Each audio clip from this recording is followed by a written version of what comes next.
તો મિત્રો આપણે આવી ગયા છીએ પીપળવાનું તળાવ જોવા. તો આપણે જોઈ શકો છો કે પીપળવાનું મોટું તળાવ કેવડું મોટું છે. તો આપણે બધા જોઈ શકો છો. આપણે બતાવો ભાઈ, બધું આમ આખું તળાવ બતાવો. ઝૂમ કરો થોડુંક. હનુમાનજી દાદાનું મંદિર વચમાં આવેલું છે, જોઈ શકો છો. વચ્ચે જો હનુમાનજી મહારાજનું મંદિર છે, તળાવની વચ્ચોવચ છે.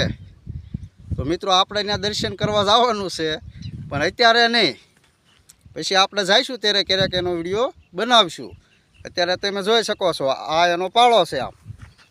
હા, અત્યારે આપણે જોઈ શકો છો તળાવ કેવડું વિશાળ તળાવ છે, પાણીનું બધું ભરેલું.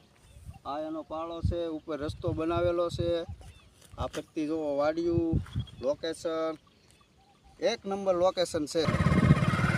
ચાલો મિત્રો, આપણે હવે જઈ રહ્યા છીએ ઘર પર. આપણે હવે ઘરે જઈ રહ્યા છીએ. તો આ રસ્તો બનાવેલો છે પાળા ઉપર. પાળા આપણે ગાડી લઈ હું અને રાજભાઈ બે ઘર પર જઈએ છીએ. આવજો. રામ રામ અને સીતારામ.